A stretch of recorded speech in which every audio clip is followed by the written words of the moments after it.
Hello fellow Scratchers, I'm Griffpatch and welcome back to a very exciting part 11 of our series creating a tiled-scrolling platformer in Scratch. Today we'll be focusing on death, backgrounds and sound, quite a mix and welcome additions to our game engine. So are you ready?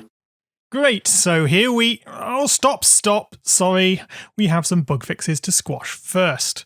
Okay, you will probably already have fixed this one. Wowzers, how did I not see this one the first time around? Look at those coins fly. I'm naming this the coin fountain bug. Still, it's a good example of what our particle scripts are capable of. The mistake is in the tiles sprite, within the when I receive position tiles script. This is where we are checking whether a tile has been bumped by Mario's head. But it just so happens that our editor brush, the one we drew within the level editor, has a tile index of blank, which is the same as no bump. So this is always spawning coins as if we were bumping. We could fix this in a number of ways, but we'll just make sure we are not in the level editor by adding an if, the bump index check, and checking if editor is less than 1. While we are here, it has been pointed out to me many times, thank you for picking me up on these things guys, that we should be adding 1 to the coin variable each time we spawn one of these coins too. There. Give that a quick test. Cool, no more coin fountains. And I can confirm that we are registering the collection of a coin now when we head bump a mystery block. Nice. And so finally, oh the shame of it, remember last episode's bug fix where I said we'd fix Gumba not being cleared in the level editor when resetting a level? Oh gosh, I completely messed that up. Let me show you why. Come into the editor sprite and see how we added the delete all object index and object type lists here. I was supposed to place them down here in the define generate level script, under this delete all from tile grid. Oh, sorry about that. And now, with that out of the way, let's move on to something new. We'll finally add in Mario losing a life. This will occur when we accidentally touch a Gumba. So click into the enemy sprite and find the define tick Gumba script. If you scroll down here and find the touching Mario check, you may remember we left the else side of this condition blank. The condition was checking whether we were dropping down from above or not. If so, we squish Gumba, but otherwise, we should be losing our life. What we will do then is add in a new broadcast of Mario lose life. That's nice and straightforward, and our Mario sprite will implement the receiver. But before we do that, just pop into the enemy costumes and let's copy the big costume over into our Mario sprite. Because although up until now Mario doesn't really go off screen, when we lose a life, we will now need him to.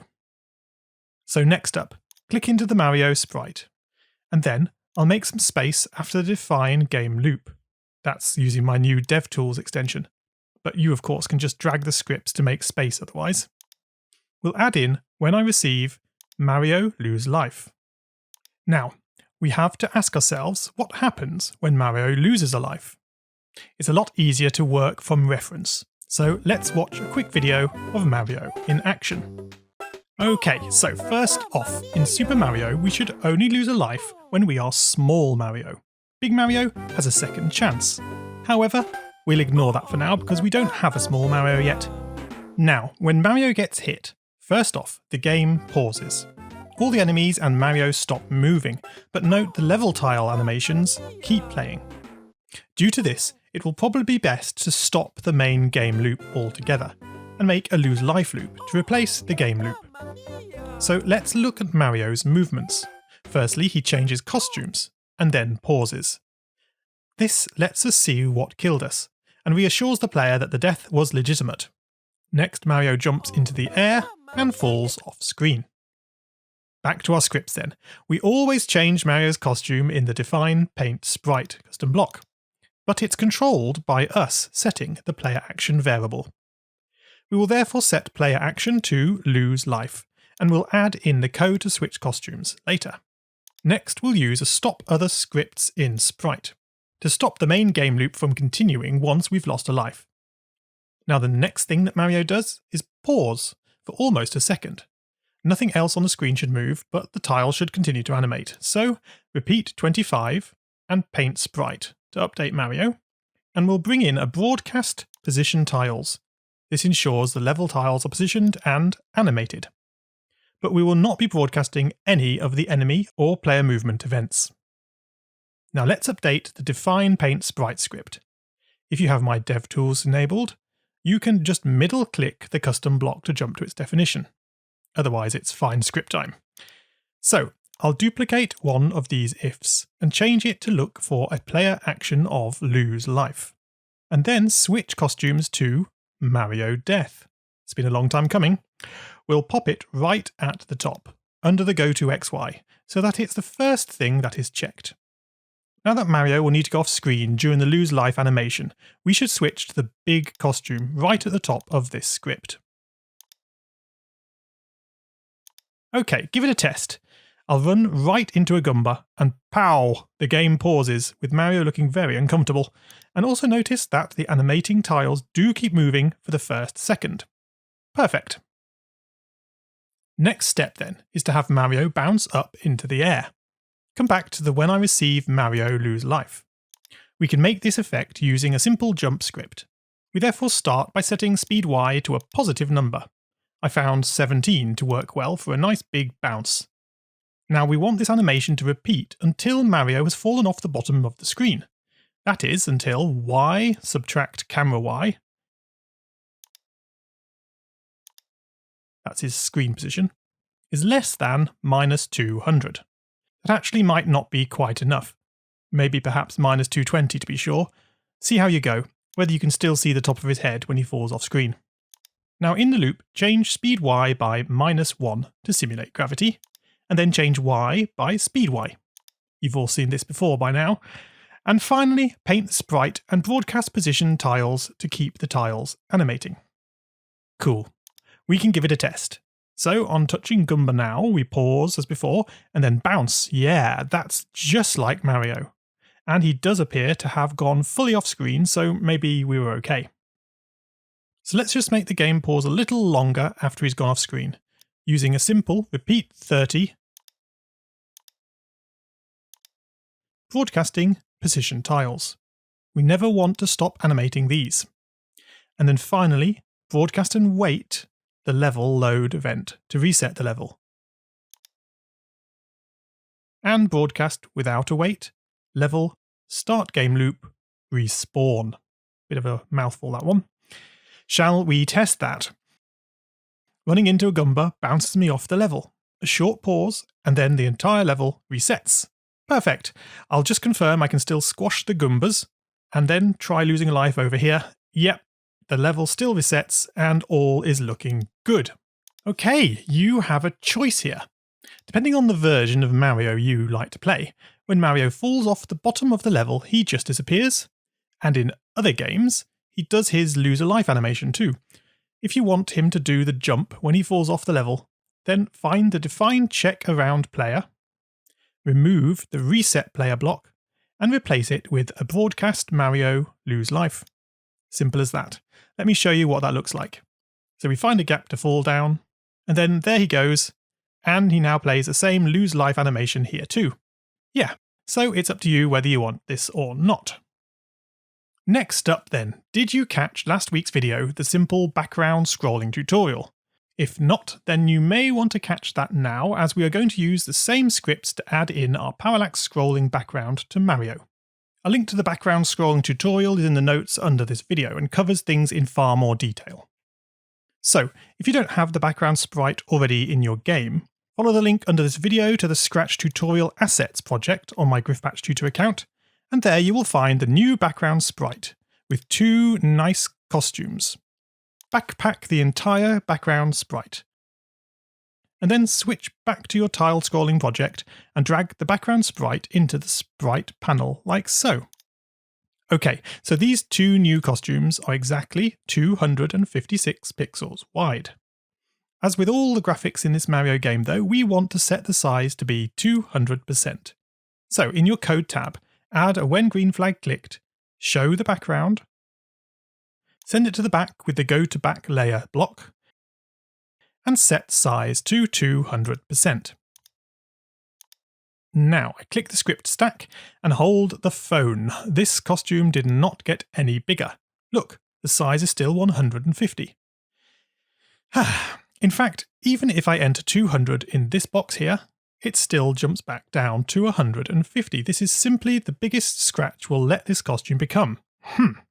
Well, no problem. We have ways of making this work. Click into the Costumes tab and make a new costume. I'll name it Size 100%. The name is unimportant, but helps us to know what it's used for. And I just draw a small shape in the middle of the canvas. Back in the scripts, we switch to the Size 100% costume before we set the size to 200. Now, if we click the script stack, Scratch is happy to size this costume to 200%. And the happy news is that now that we are at this size, Scratch is also happy to let us switch back to the background costume afterwards, and it remains at our desired 200%. Yes! So let's continue. Make a new variable, sprite width, for this sprite only, and set it to be 256 multiplied by size divided by 100. That quickly converts the original sprite width to how big it is now, 200%. Of course, we could have just set it to 512, I guess. Make another new variable named x for this sprite only and set it to 0. Now, just as we did in the scrolling background tutorial, create a clone of self so we have 2 background sprites, and then change to the next costume. Change x by the sprite width, so this new costume is next to the last one. Good, we are all set up. Now we need the scripts to position the background as things scroll around. When I receive position tiles, make a new variable, screen x, for this sprite only, and set it to x, subtract half of camera x, that is camera x divided by 2. Now we set position x to. We need a subtract sprite width on the end. On the left, we use a mod operator. On the left of the mod, we have our screen x variable. And on the right, sprite width multiplied by 2. That's the width of our 2 background sprites combined. The y is easier because it doesn't wrap around. Just set position y to 244, subtract half of camera y. That is camera y divided by 2. These divided by 2s will cause the background to scroll at half the speed of the foreground. Super! Did you get all that? Like I said, refer to the previous video for help on this.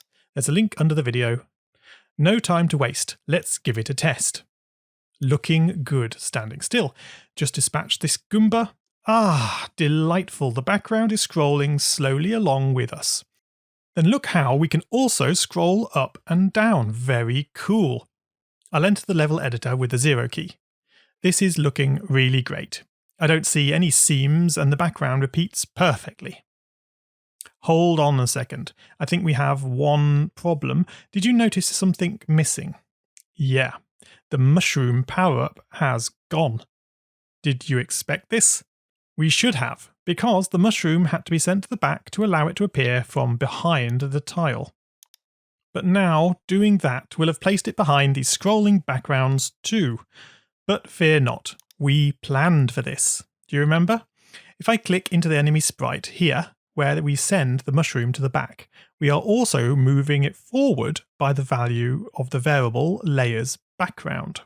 This was well planned. We just need to set this variable to the right number of layers to bring it to the front of the background.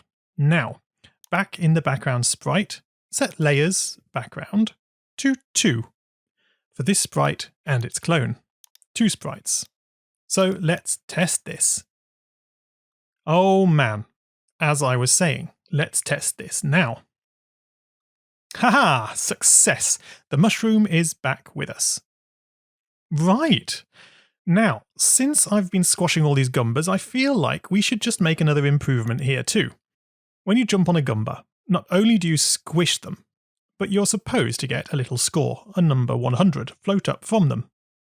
If you click into the enemy sprite, you'll find we already have a costume for this, around costume 20 I think. I added it here. But now that we have the improved particle sprite scripts, we will copy this costume into the particle sprite. So click into the particle sprite.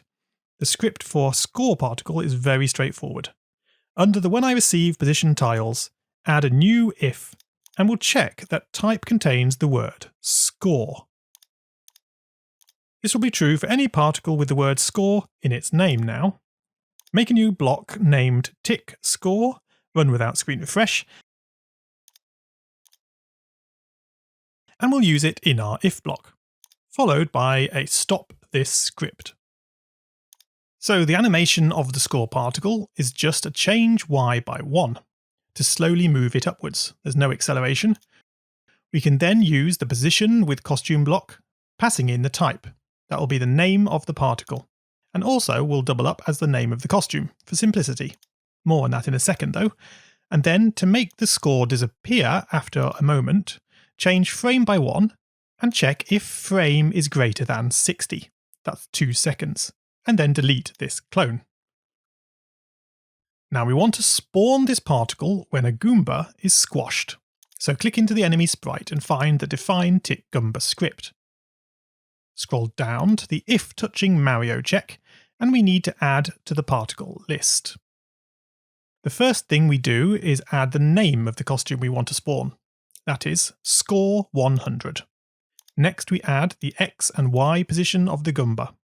Drop these in after all the squishing code. Give it a run. And oh my gosh, wow, that's weirdy. The costume is definitely wrong. So let's check the name of the costume in the particle sprite. Ah, look, it's score with an uppercase S. The thing about costume names is that unlike almost everything else in Scratch, they are case sensitive.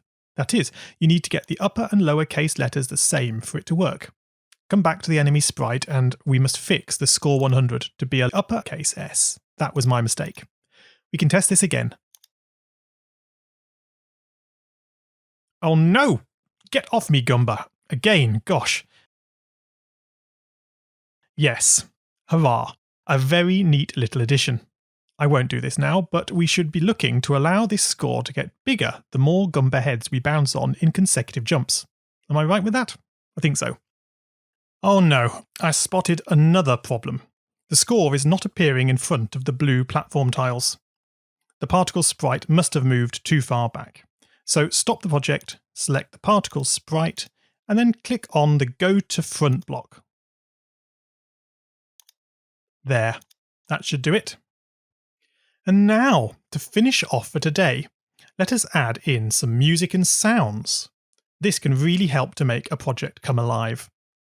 If you don't have the sounds sprite in your project already, then back to my asset project, and now backpack the sound sprite. There's a whole lot of sounds in here for you to play around with. I'll bring the entire sprite into the tile scrolling project.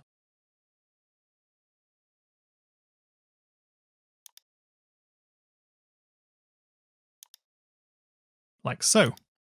Let's work at this a sprite at a time, starting with Mario. So click into the Sounds sprite and the Sounds tab, and now copy the following sounds to our Mario sprite. The jump sound, skid sound, coin sound, and losing a life sound. Great. Now click into Mario. I'll delete that default meow sound, we really don't need that. Starting with Mario's jump sound then. Find the define handle keys jump script. Now we only want to play this jump sound when we first begin a jump. We can detect this by checking if jumping is equal to 1. This number gets larger the longer the jump lasts, but 1 is the very beginning. Then start sound jump. Drop it in after setting speed Y to 13 just here. Okay, quick test. Does the first sound work? Jumping now. Ah, the silence has been broken. Ha, that's quite weird. Cool. Let's add the coin collection sound. find the defined check around player at X, Y. And we'll simply start sound coin. Nice. Now find the when I receive Mario lose life. This occurs when we just lost our life, so right at the top, add in a start sound lose life.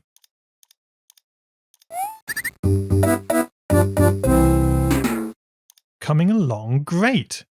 Lastly, in this sprite, locate the define make skid smoke.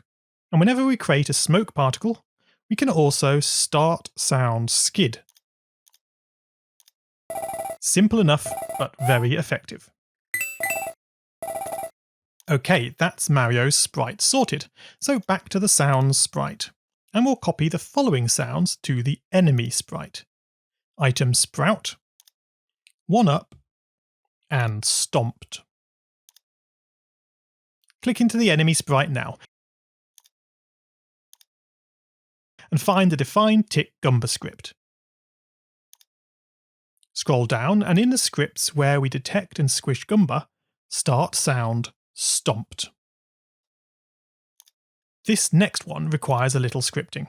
Locate the define tick life. This is where we process a new mushroom going up from a block.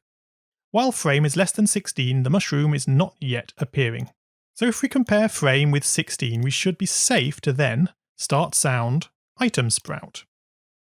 Drop it within the if frame is less than 48 conditional. And this happens to also be where we check for picking up the mushroom. We can just start sound one up before deleting this clone. A good point to test again. So we can jump on a Gumba, and then head bumping this block. There's the mushroom sound. Yeah, and we should also be able to collect it. Super! So once more, back to the sound sprite. This time we'll be copying sounds to the particle sprite. All we want is the coin sound this time, for when a coin pops up from a mystery block. So copy the coin sound across to the particle. Then, in the particle sprite itself, find the when I start as clone, and we'll simply start the coin sound when type is coin, like this. We can test it by jumping up under a mystery block. Yep, like that. So, just one more sound to add, and that's the music track. Let's do that in the sound sprite itself for now. The music will start when I receive level start game loop, but also when I receive level start game loop respawn. Make a new custom block named music, but don't tick the run without screen refresh. We'll loop forever. And play the sound until done, selecting music level 1. The finishing touch is to stop the music when we lose a life. So when I receive music lose life, stop other scripts in this sprite, and that will terminate the playing music. And wow, with that we can test the project again. The music is off. And it is all hanging together pretty well. Now, how about losing a life though? Does the music stop?